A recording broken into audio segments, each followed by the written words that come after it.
Tiempo para tomar el pulso del mercado y hasta ahora recibimos a Diego Puertas, analista de Serenity Markets. Diego, muy buenos días. Hola, muy buenas.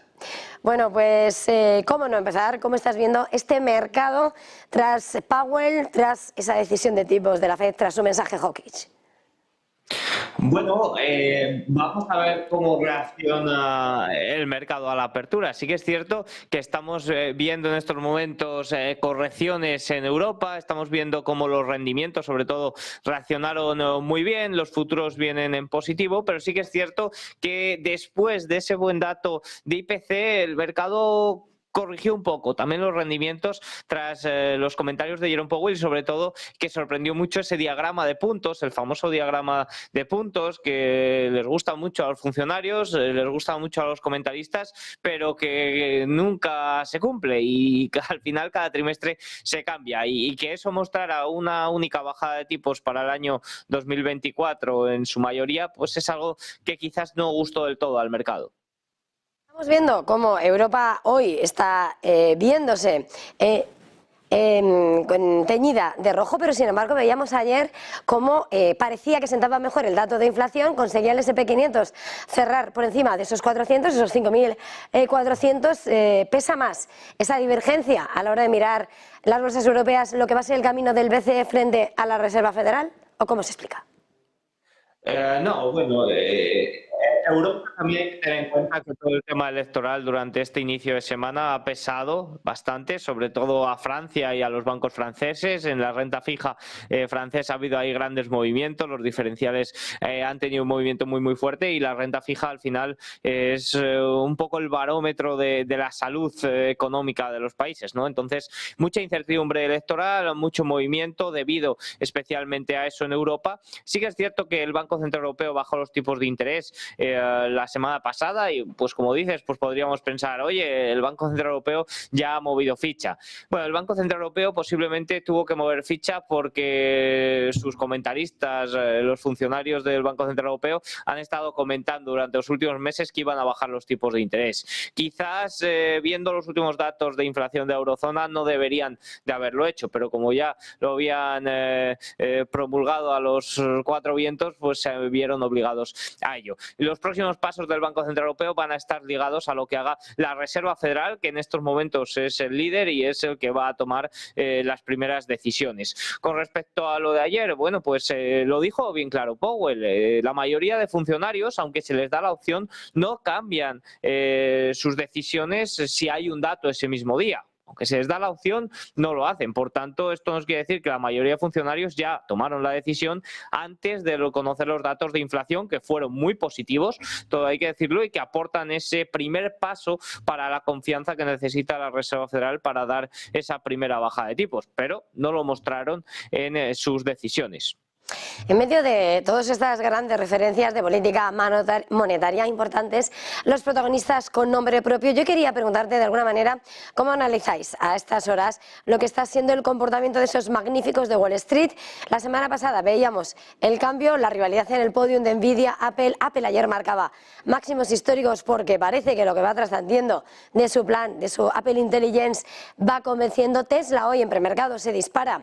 De nuevo, al calor de Elon Musk en esta ocasión, otras veces le hunde, pero bueno, pareciendo que hay más acuerdo en distintos entornos en cuanto a su salario, la sede.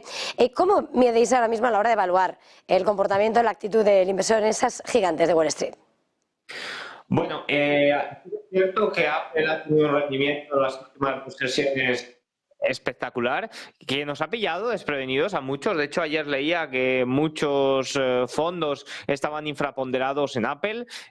Apple, que si veníamos hablando de la desaceleración de venta de sus productos, de los servicios y demás, pues estos máximos históricos, que haya escalado en 2 días para convertirse en la compañía más valiosa del mundo, nos ha pillado un poco por sorpresa. Lo que tengo claro es que no voy a ir contra ellas, contra ninguna, ni aunque Tesla esté en unos momentos un poquito más bajos, yo no me pondría en contra de ninguna de las magníficas en ningún momento. Quizás infraponderar alguna en favor de otra, bueno, pues eso sí, y como digo, Apple nos ha pillado por sorpresa a muchos. Nvidia no, Nvidia lleva siendo la líder de todo este movimiento al alza, la responsable del alza de los índices durante ya casi un año. Sí que es cierto que no paramos de decir, oye, quizás está un poco sobrecomprada, quizás está un pelín sobrevalorada, pero sí que es cierto que cuando llega la época de resultados, presenta unos resultados que sorprenden y que muestran que la sobrevaloración quizás no es para tanto. Futuro movimiento de los 7 magníficos, bueno, pues sí que es cierto que se han visto más beneficiados que otras compañías tecnológicas, que otras compañías más pequeñas que requieren financiación constante y ante el alza de los tipos de interés pues se han visto perjudicadas. Estas compañías que generan tanta caja incluso se han visto beneficiadas porque sacan rendimiento a ese dinero que ya están generando debido a estos tipos tan elevados. Por tanto, una tesis, una hipótesis que planteo ante las bajadas de tipos es que quizás se ven más beneficiadas las pequeñas compañías, Russell 2000, que en estos momentos se encuentra pues casi a un 20% de máximos históricos, y muestran un poco más de debilidad las 7 magníficas. Ahora, ni mucho menos voy a ir contra ellas, y siempre con un gran porcentaje de cartera en ellas. Pero bueno, sí que es cierto que esa rotación se puede dar. Es una rotación que llevo esperando tiempo. Vamos a ver si por fin, ahora que las bajadas de tipos, aunque la Reserva Federal diera un poco patada adelante en el día de ayer, parece que se están aproximando, vamos a ver si esto ocurre. Mirando precisamente a ese esperado contexto de recorte de tipos, avanzamos, aunque de momento lo único que claro que los tipos quedan altos. El BCE de hecho ha frenado el discurso en plan de bueno, que hemos parado no quiere decir que vayamos a hacerlo con un goteo constante. ¿Cómo dibujáis la estrategia mirando precisamente a los sectores protagonistas, a la selección de esa calidad? ¿Cómo os movéis ahora mismo? Bueno, pues si vamos a tamaño, yo creo que las compañías sobre todo se van a ver especialmente beneficiadas por sectores, evidentemente la tecnología. Sí que es cierto que la tecnología ha tenido, incluso a la pequeña, buenos momentos durante este año 2024, aunque sí que es cierto que había, por ejemplo, incluso recuerdo ahí en los primeros meses, enero y febrero, una divergencia muy grande entre, por ejemplo, tecnología relacionada con la inteligencia artificial que genera beneficios y que no genera beneficios. La que genera beneficios se vio mucho más beneficiada, quizás también por ese contexto de tipos altos, que la otra. En cuanto a sectores, además de la tecnología, hay un sector evidentemente el líder ante bajadas de tipos, que es el real estate, que si observamos cuando hay datos que aproximan las bajadas de tipos, es un sector que tiene un rango o un movimiento bastante superior a otros sectores, y sectores que quizás se ven un poco más perjudicados, pues financiero, industrial. Por tanto, el sector real estate junto a la tecnología más de pequeña capitalización, servicios de comunicación también de pequeña capitalización, puede ser lo que más beneficiado se vea ante estas bajadas de tipos, o por lo menos es donde yo estoy mirando. Pues Diego Puertas de Serenity Markets, ha sido un verdadero placer, gracias. Feliz jornada, feliz negocio.